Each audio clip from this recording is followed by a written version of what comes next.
Thank you for choosing SharkBite for your plumbing project. Today we're installing a FIP or female iron pipe supply stop valve from SharkBite on a 1/2-inch iron pipe stub-out. To get started, you'll need to look at your application and determine if your stub-out comes out of the wall or floor. If your stub-out comes out of the wall, you'll need an angle stop valve. And if your stub-out comes out of the floor, you'll need a straight stop valve. Like any plumbing project, your first stop should be shutting off the water supply to the area you're working on. The safest way to do this is the main water shutoff to the structure. Then, continue to relieve pressure and drain the supply lines by opening a nearby faucet.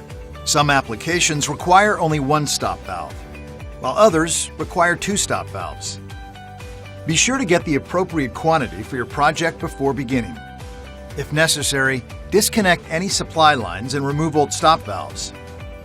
Once everything is prepped, apply plumber's tape or compound to the iron pipe, per the instructions and thread on the valve. Carefully tighten the supply stop with a wrench and position the valve to align with the fixture. Finish by installing your faucet or toilet connector from the stop valve to your fixture. Hand tighten the nut until snug. Then, using a wrench, tighten 1/4 turn. Be careful not to over-tighten. Turn the stop valve to the open position, followed by the main water supply. Check to ensure there are no leaks or loose connections. Using SharkBite is fast, efficient, and reliable.